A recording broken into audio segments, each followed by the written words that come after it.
Le 29 juin 2017, en présence de messieurs Jacques Gounon, président-directeur général d'Eurotunnel, et Patrick Jeantet, président-directeur général de SNCF Réseau, a eu lieu la cérémonie de la pose de la première pierre du futur scanner pour train de marchandises. Oui, Eurotunnel investit pour offrir à ses clients, quels qu'ils soient, toujours plus de rapidité et toujours plus d'efficacité. Dans le cas des trains de marchandises qui font 750 mètres de long, les contrôles douaniers nécessitent qu'on vérifie qu'il n'y a pas de marchandises illicites ou de contrebande ou je ne sais. Et ça nécessite, quand vous le faites à pied pour les douaniers, de passer 3, 4, 5 heures pour un train qui fait 750 mètres de long. Ce que nous proposons, c'est d'avoir un train qui passe à 20 km/h dans une installation qui est gigantesque, bien sûr, qui coûte 6 millions d'euros, que nous finançons intégralement, mais qui permettra aux douaniers d'avoir des images parfaitement lisibles pour faire leur travail. Actuellement, depuis un certain temps, vous battez tous les records de fréquentation, de passage, etc. Ce scanner va permettre encore d'en battre un autre.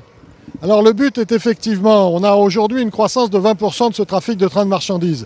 Tout le monde a vu le fameux train de la soie, la route de la soie, et je crois que ça peut être des flux permanents de trains entre la Chine et la Grande-Bretagne. Ça fait rêver. Donc nous, ce que nous mettons en œuvre, c'est les moyens matériels pour que ça puisse se concrétiser, ça puisse s'intensifier. Nous visons 5000 trains par an de marchandises à travers le tunnel sous la Manche en 2024. Ça nous paraît possible dès lors qu'on se dote des moyens pour faire en sorte qu'il circule très vite, très bien. Un tel matériel coûte très cher. C'est vous qui financez ? Alors oui, on voit bien que dans le contexte actuel où les priorités des États peuvent être ailleurs que dans le transmanche, nous décidons de prendre le taureau par les cornes. Nous investissons notre propre argent, 6 millions d'euros, une partie pour la machine, une partie pour les installations, et nous donnons 1 million d'euros au réseau public ferroviaire pour lui permettre effectivement d'installer cette machine sur son territoire. C'est une coopération, nous fournissons l'argent, nous fournissons la machine, les douaniers fournissent le service et SNCF Réseau fournit le terrain. Très belle coopération de tous les services. Merci beaucoup. Merci. Opéré par les agents de la douane, seule autorité habilitée en France, ce scanner devrait permettre d'augmenter considérablement l'efficacité de la lutte contre les trafics illicites. Il représentera également un gain de temps de plusieurs heures sur le temps de contrôle des trains allant ou venant de Grande-Bretagne via le tunnel. Pour SNCF Réseau, c'est une coopération en fait avec Eurotunnel. Et c'est très intéressant parce qu'Eurotunnel est un grand gestionnaire d'infrastructures, une infrastructure ferroviaire. SNCF Réseau est le gestionnaire d'infrastructures du réseau ferré national. Et donc des coopérations entre gestionnaires d'infrastructures, c'est finalement pas si courant.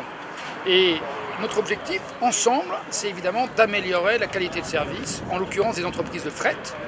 Ce scanner, en fait, il va permettre de contrôler, de faire le contrôle douanier des wagons qui arrivent en Angleterre, d'Angleterre ou qui vont en Angleterre, de manière beaucoup optimisée, beaucoup plus rapide. Et aujourd'hui, un douanier sur un train de 800 mètres ou 500 mètres de long doit aller faire tous les wagons. Et demain, ces wagons passeront devant des rayons X, tout à fait similaires à ce qu'on fait quand on fait une radio pour nous. Ces rayons X permettront d'avoir une image à l'intérieur du wagon et donc permettront aux douaniers de détecter si ce qu'ils ont sur leur bordereau correspond à ce qu'il y a réellement à l'intérieur et puis s'il n'y a pas non plus des produits illicites. Premier appareil de ce type installé en France, ce scanner devrait être opérationnel au deuxième trimestre 2018.